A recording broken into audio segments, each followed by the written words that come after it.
Hello and welcome back to the ministry. And today we are talking about you have to allow things to change. I'm going to talk straight and then I'm going to talk a little bit about kingdom marriage, all in the same word. You have to allow things to change in your life. A lot of us are going through a season where there are a lot of dry things, dry areas, situations, and circumstances that are no longer conducive to the place and the space in which God has shown us and which He wants us to grow into.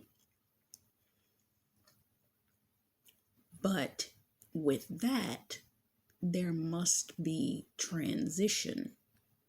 There must be shift. There must be transformation. Yes, God will allow you to end up in a holding season. This will be a dry season, a dry, desolate place.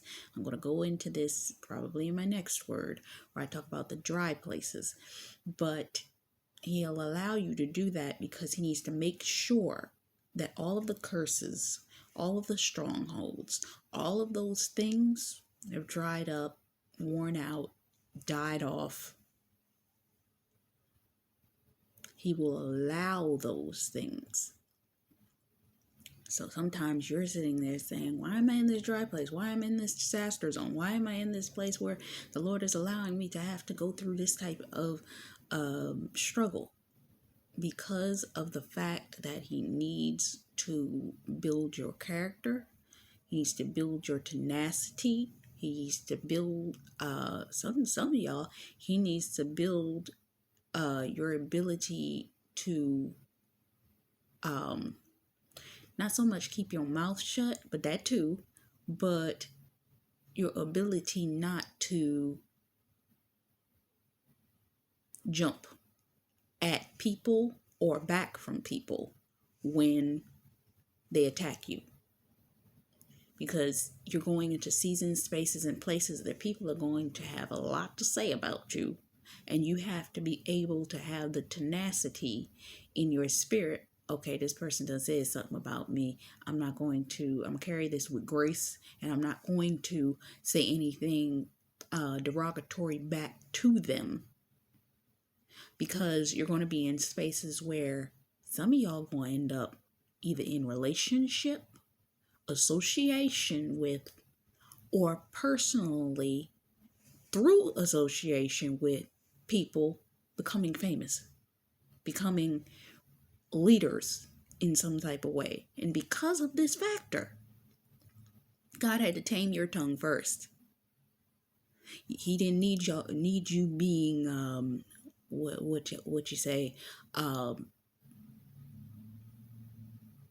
into association with, oh, this person must not be Christian because she pops off at the mouth the second anybody say anything to her. She just like XYZ. That's why God had to train you in the trenches with family members that get on your last nerves, with people that He put you in a place of that you could not get away from, and He was showing you that through that you would be in or have to learn to tame your tongue. And because of that, He did not remove you from situations where the people were talking about you. He did not remove you from situations where people were trying to provoke you. He didn't remove you from those situations because of the fact that He needed to test your character, because you about to go into situations where, what if it's a reporter that comes to you and starts saying something about you? You gonna pop off and start defending yourself to that person. You're going to pop off and say, oh, well, that was true, and give them information that they didn't need about you. Yeah, think about that. But with that being said, God is shifting things, and He needs for you to be prepared that the shift is coming. In a lot of cases, some of y'all, the shift is already here. You're already in it. The shift is already happening. It was something that happened to me yesterday that proved my point that the shift is already here and it's only a matter of time, and it's a countdown. If you've been seeing 3, 2, 1, yesterday I woke up, I picked up my phone, and I have a phone that has that tracks my gigs, and the amount of gigs that I had used on that phone was literally 3, 2, 1.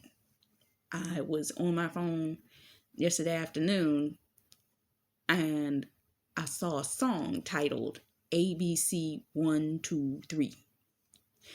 I saw the clock. I looked at the clock. It was 1, 2, 3, 3, 2, 1, 3:21 yesterday evening, and I've been seeing 333. Why? Because things are happening right now that are shifting you into position, and you have to allow the shift to take place. Yes, it's uncomfortable. I was just sitting there listening to a word that blessed me. I was re-listening to something I had listened to like a year and a half ago. God is bringing back full circle words that may not have been relevant at the time I was listening to them, but they are more relevant now than they were then, because it's it's not impediment, it's imminently being prepared to happen. And the person was talking about a woman that is pregnant, and I've been talking about pregnancy. When she gets close to her due date, it's uncomfortable. And it's literally a countdown, the preparation, the things in which she has to prepare for in order to prepare. She know that baby coming, so that means she got to have the food ready. She got to have the stuff packed and put together to go to the hospital. She got to have all these types of things. And the Lord's been telling you, if he's been telling you to move, guess what? He's been telling you to pack. He probably told you 2-3 months ago to start packing. If he's telling you you getting married, he told y'all to go out and get dresses and prep for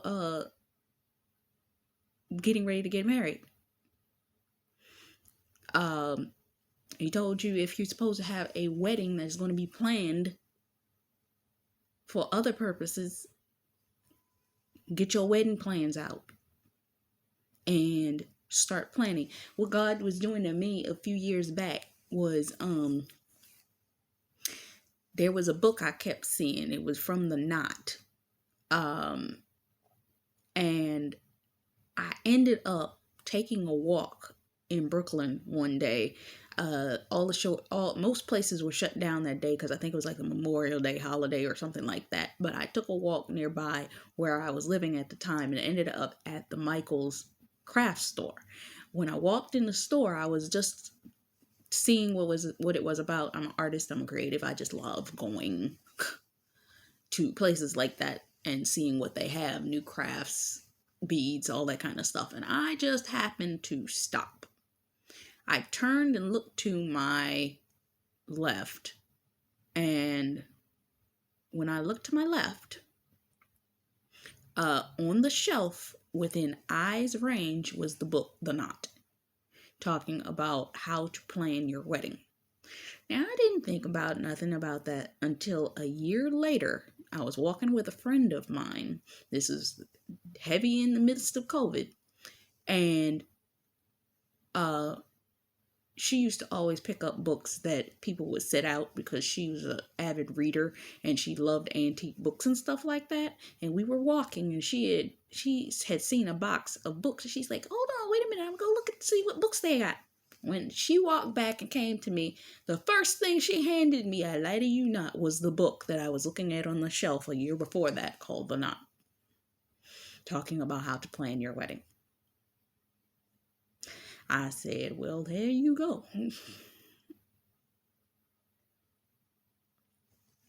God has been preparing you. If, what else was I saying? And you're getting prepared for that next season of your life. He's been telling you, okay, this is going to be happening. I need you to prepare, make these phone calls. I've been making phone calls to places which the Lord showed me in dreams that I needed to make phone calls to. He's also telling me that certain things are coming for me that I need to be prepared for. So I'm getting those things in position. This morning I was sitting there doing something else in order to get something in preparation. He needs you to prepare because you have to allow these things to change. Let me tell you something. A pregnant woman, she ain't gonna be able to hold that baby in when the child says it's time to come out. No, not when the doctor said. He can do an estimation as to when that child is going to come out. Sometimes the baby is overdue. Sometimes they do have to go in and take it out. But under all intents, pretenses, and situations, that baby going to come out at a specific point in time, which is the time frame in which which was the end of the gestation period. Sometimes the baby will come early. Sometimes if you're having more than one baby, the baby will come early. And if you weren't setting yourself up to be prepared for all forms of scenarios, you're going to end up being surprised. And let me tell you, today I've been seeing words from the time I woke up up until now have been saying, prepare, prepare, prepare. If you were not prepared, and even that alarm that you hear in the background is a sign of pay attention. Whenever you hear alarms like that, it's a form of pay attention. Prepare, prepare. That if you're preparing for your wedding, sweetie, prepare for the wedding. Prepare. Go get your dress, go get your shoes, go get whatever other things that you feel that you would need for that thing. If it's up to the Lord that you must have that thing because God's saying to you, sweetie, you're not going to be having the wedding immediately, but you are going to get married. I need you to have this in that case.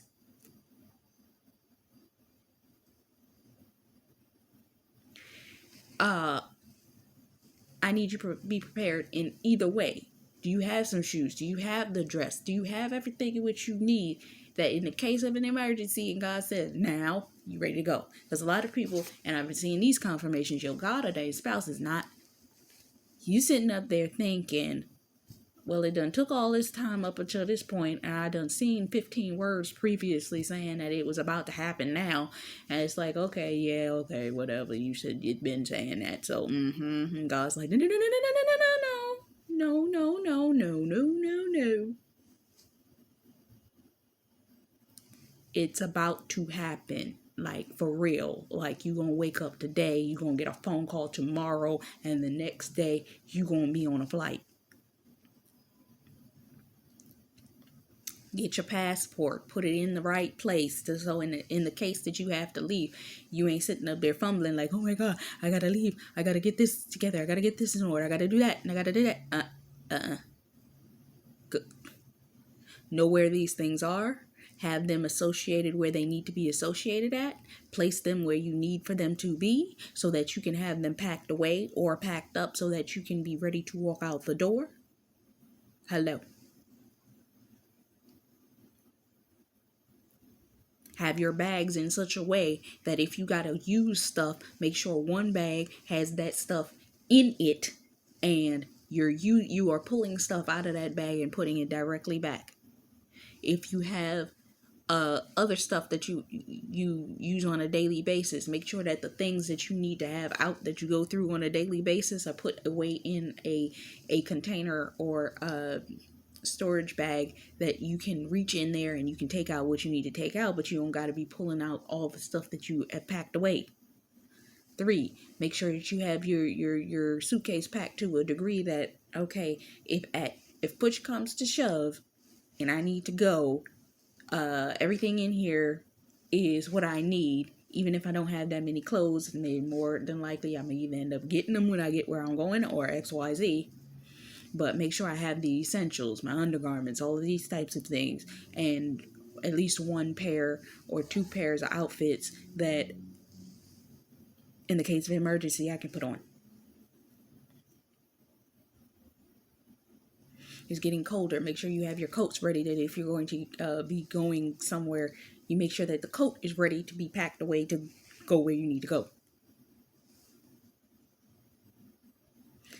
Be prepared, because the change is coming and you have to be able and willing to allow this change to come. You can't fight the change, because just like in the word I said the other day, just like the Lord will have people start to act up that are supposed to leave your life in a certain season because it's past their expiration date. When the season's expiration date comes, you won't see confusion. And if you're trying to hold on to that season, watch it push you out. But if you were prepared ahead of time, you know, okay, I just have to go in. I need to just, let me grab this. Let me fold this up. Let me just drop this in my bag and I'm ready to go.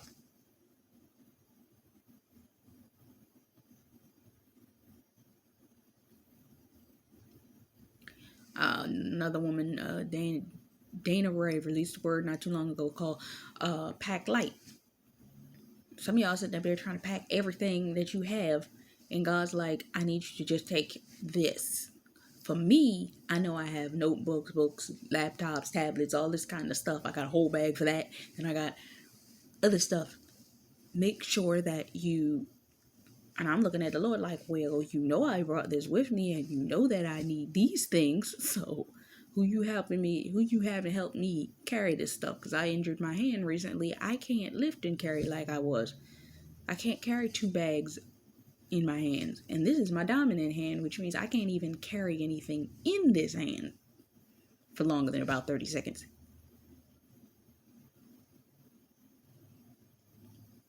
So whoever's coming, they gotta help me, or I'm gonna have to leave it behind.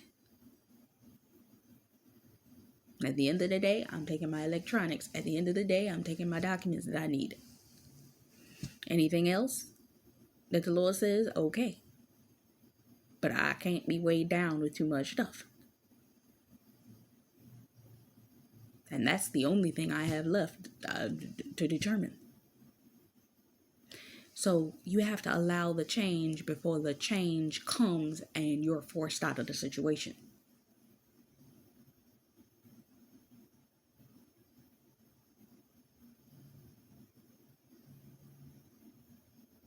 Prepare. I remember before I left to come here, I was making the determination of my travel plans. 1, don't tell everybody your travel plans. Don't tell them when you leaving. Don't tell them how you leaving. They'll see you when you get there that you've ever left. Not everybody is supposed to know what you're doing or how it's being done. But you have to allow the changes to occur. The more you prepare, the less stress you're under when God says, go time, it's time to move. When a woman that is pregnant is preparing to have a baby, she ain't got time to prepare when her water breaks. She ain't got time to be like, oh my God, the room's not ready. Oh my God, the bag's not ready. Oh my God, we don't have diapers. Oh my God, we don't have the room right. Oh my God, we don't have this. That baby coming now, and you have to allow for the change, which means you can't hold that baby up in there. How many times have we seen shows like ER and all these types of things where the woman's water broke and it's like the baby was coming and the baby was coming then? She couldn't hold that baby in. Yes, we've seen the comical versions where the woman is sitting up there like, this baby ain't coming out till X, Y, and Z. Let me tell you something about a pregnancy. A woman that is giving birth cannot refuse to push. It puts her life and the baby's life in danger. I heard this from a woman that I know that has had multiple children. She said that when she was on the table preparing to push her child out, she got scared and said, I can't. The doctor said, you must push or it's going to endanger the baby's oxygen level and it's going to do damage to your body. What do you want to do? Her life and the child's life are in danger. You have to allow for the changes and the transfers to happen in your life Because if you do not allow for these changes and transfers to happen in your life, you're not going to be ready. You have to release emotionally the things in which you're going to have to release in order for you to allow yourself to shift into the new thing, new place, and all of this, as well as the fears from previous situations having occurred that you're going to end up in the same situation over again. God's trying to tell you this time is different. This time it's going to be, this is the blessing season. That season wasn't a season of blessing. That season was a season of pruning and preparation. Now's the season of blessing. It's not going to look like that last season. I was listening to a young woman's video this morning, and she was talking about how people have been in relationships where the person treated them like trash, and God's trying to show them, no, your marriage is not going to look like that boyfriend that abused you and verbally talked about you and verbally just treated you like dirt. This person is going to love you, honor you, and cherish you like the woman that you deserve to be cherished as. And this is the thing that I've been having a struggle with personally, because the last relationship I was in, that guy was kind of narcissistic when it came down to the way he talked about me in intimate forms. And we were together for like 7 years. We were good the first time around, but the second time around, it was like he tolerated me. But I was never supposed to be in that relationship anyway.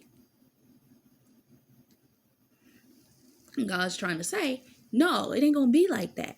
Some of y'all about to prepare to have kids. Some of you have had kids prior where there have been issues, that either issues with the child, or they acted a certain way, or things happened with the children.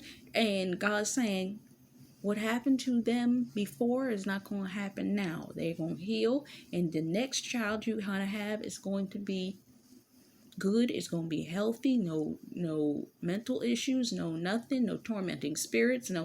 No. But you have to allow for the change to happen. So a lot of us become fearful and feel like because of the fact that we had this happen previously, that it's going to happen again. And God's like, no, the routine has broken. It's like what I said in the video. I was talking about the cycle being broken with the relationships, that the tormenting spirits and all those things, the Lord is going to break those off, and they are no longer going to affect you, meaning the cycle is going to be complete.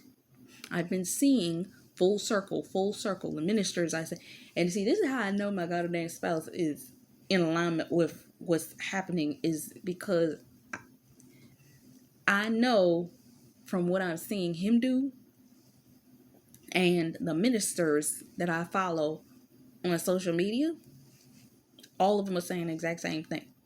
He isn't even in the vein that they're in, and he's still talking about the exact same thing. So it just goes to show you the spiritual connection.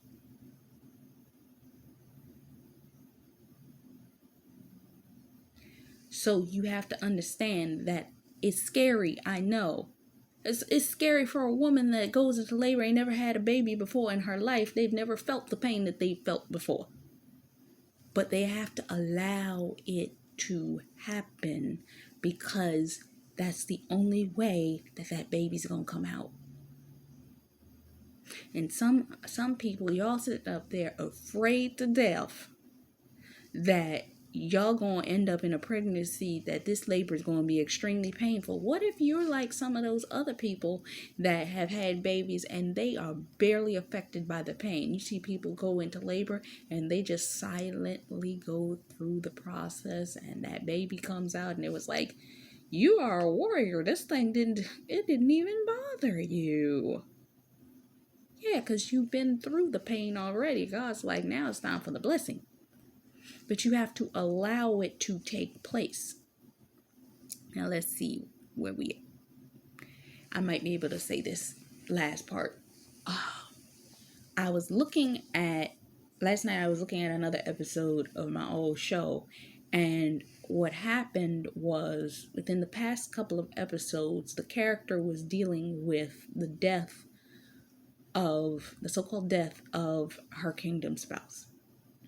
And she went through her season of mourning. And this is for my people that have, this part could be for the people that are dealing with the prodigal situation. You've dealt with the mourning of that relationship that was your prodigal. That was the person that was out there going out and doing all kinds of stuff. And you thought sure they were dead, and it was dead. But they are preparing to come back to reconcile with you. And the Lord's been showing you that they've been preparing to come back to reconcile with you. And they're going to come back, and it's going to be a sudden shift and a sudden change. You can either choose to cut them off and kill it, or you can choose to be with them, but you have to reconcile yourself for the forgiveness of the thing that was done. I watched 3 episodes in the past 2 days where it showed the person had to come into a reconciliation with themselves. That they were angry at themselves for allowing that person to have turned on them and not having the wisdom to forgive themselves.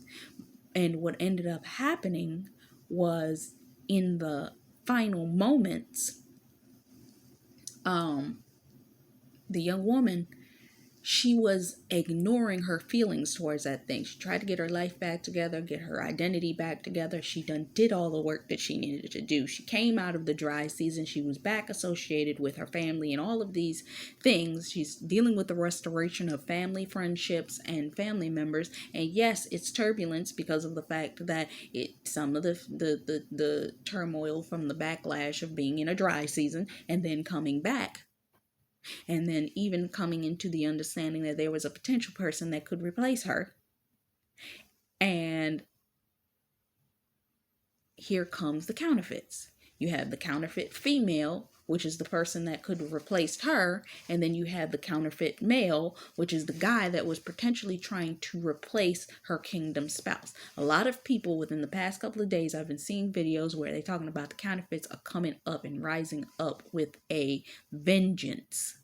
And because of this, you end up having situations where people are freaking out because all of a sudden, I'm seeing a lot of the people I follow are saying, oh my God, people are approaching me left, right, and sideways. What in the world do I do? And especially those of us that are,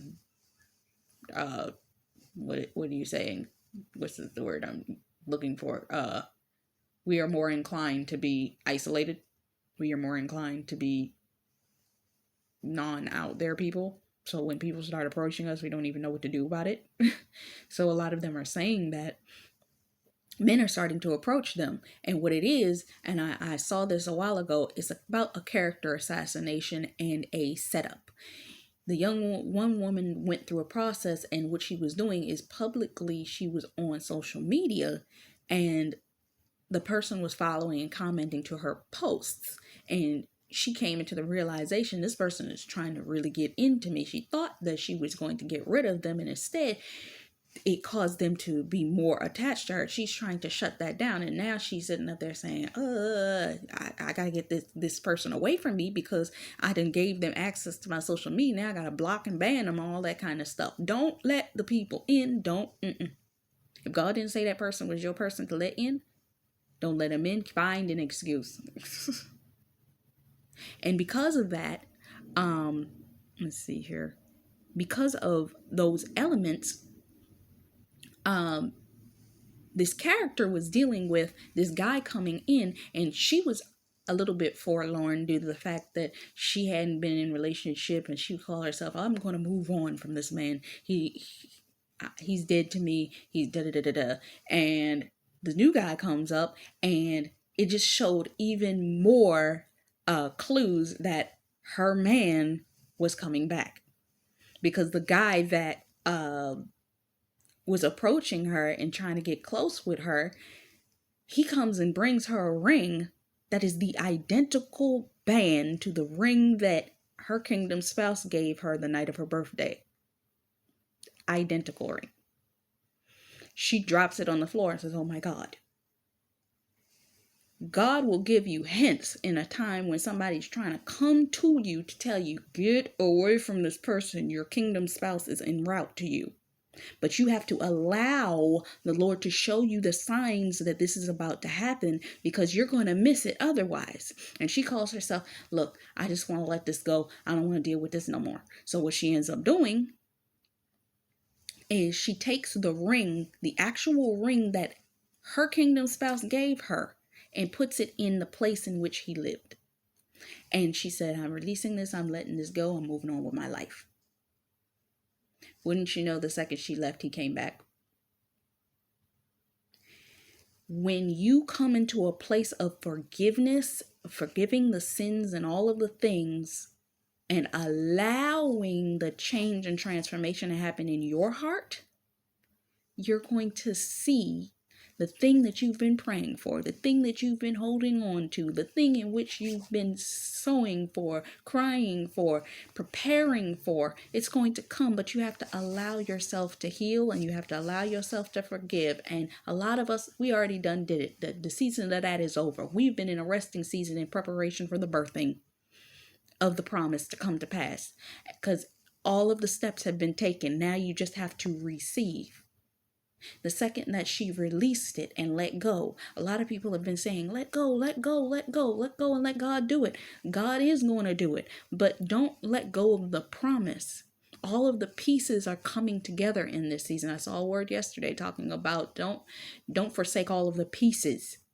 The pieces are coming together, and it's all going to come together in order, in ordinance, and it will make sense. But you have to allow the change to take place. It may feel uncomfortable because you are going to be leaving what you are used to. It doesn't mean that it's gone forever. It doesn't mean you won't be able to visit. It just means that you are no longer going to be in this type of situation, in this type of scenario ever again. That phase of your life is over. You're starting anew. You're starting afresh. It's going to be something completely brand new. And you have to allow it to change. Receive the change. Receive the change on your relationship. Receive the change for the new thing that is coming into your life. Receive it, so that when it comes, you're not frantic. You're prepared, and it's going to be beautiful, because it is coming. And just like that baby, when it comes, you got to be ready for it, because you're not going to be able to hold it back. Now's the time. Now's the season. And it's going to show up right on time. So this is Taj McCameron for Love, Faith, Peace, and Blessings Ministries. Until next time.